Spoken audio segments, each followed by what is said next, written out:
नमस्कार विद्यार्थी मित्रांनो, मी डॉक्टर सरोज कोकणे फ्रॉम कोल्हापूर। विद्यार्थी मित्रांनो, लेटेस्ट चेंजेस करण्यात आलेले आहेत।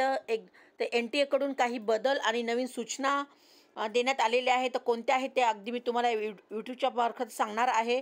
तर नीट 2024 मधील परीक्षेमध्ये वेगवेगळे जे प्रकार झाले होते ते NTA कडून नवीन सूचना देण्यात आलेले आहेत। जो 5 सूचना इथं देण्यात आलेल्या आहेत त्या अगदी मी तुम्हाला सांगणार आहे।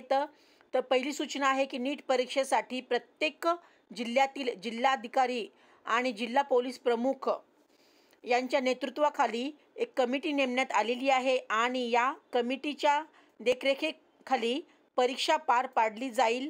पेपर लीक होऊ नये याची जबाबदारी या कमिटीवर राहील असंही त्या सूचनेमध्ये सांगण्यात आलेली आहे। आणि दुसरी जी सूचना आहे की खाजगी शाळांऐवजी सरकारी शाळा, colleges, IIT, NIT, engineering colleges जे आहेत ते परीक्षा केंद्र असतील आणि जिल्हास्तरीय कमिटी नवीन सुरक्षित केंद्र काढण्यात सांगितले गेलेले आहेत आणि शक्यतो गतवर्षी जे परीक्षा केंद्र असतील ते यावर्षी राहणार नाहीत असंही त्या सूचनेमध्ये सांगण्यात आलेलं आहे।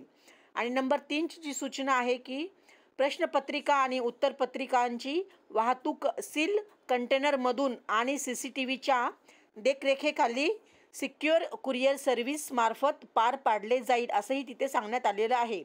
आणि 4 नंबरची सूचना आहे की विद्यार्थ्यांना परीक्षा केंद्रामध्ये सकाळी 11 नंतर प्रवेश दिला जाईल। असं प्रत्येक विद्यार्थ्यांचे परीक्षा केंद्र बाहेर व्हिडिओग्राफी केली जाईल। बनावट विद्यार्थ्यांना परीक्षेत बसता येऊ नये या संदर्भात सर्व काळजी घेण्यात येईल असंही त्या सूचनेमध्ये सांगण्यात आलेलं आहे।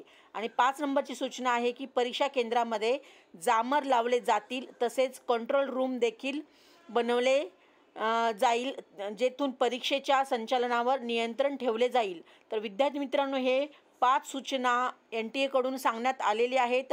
तर लेटेस्ट चेंजेस झालेले आहेत, अगदी हे बदल म्हणायला हरकत नाही।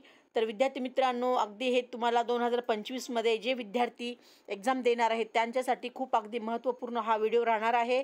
अगदी गरजू विद्यार्थ्यांना पण हा व्हिडिओ सेंड करा आणि ज्या विद्यार्थ्यांना अगदी आमच्यामार्फत काउन्सिलिंग जॉईन करायची आहे त्याही विद्यार्थ्यांनी अगदी काउन्सिलिंग जॉईन करू शकता। मी माझा नंबर डिस्क्रिप्शन बॉक्समध्ये दिलेलाच आहे, व्हॉट्सअप लिंक पण दिलेली आहे, त्याही लिंकला तुम्ही अगदी क्लिक करून जॉईन होऊ शकता आणि नवीन डेलीचे अपडेट्स पाहू शकता।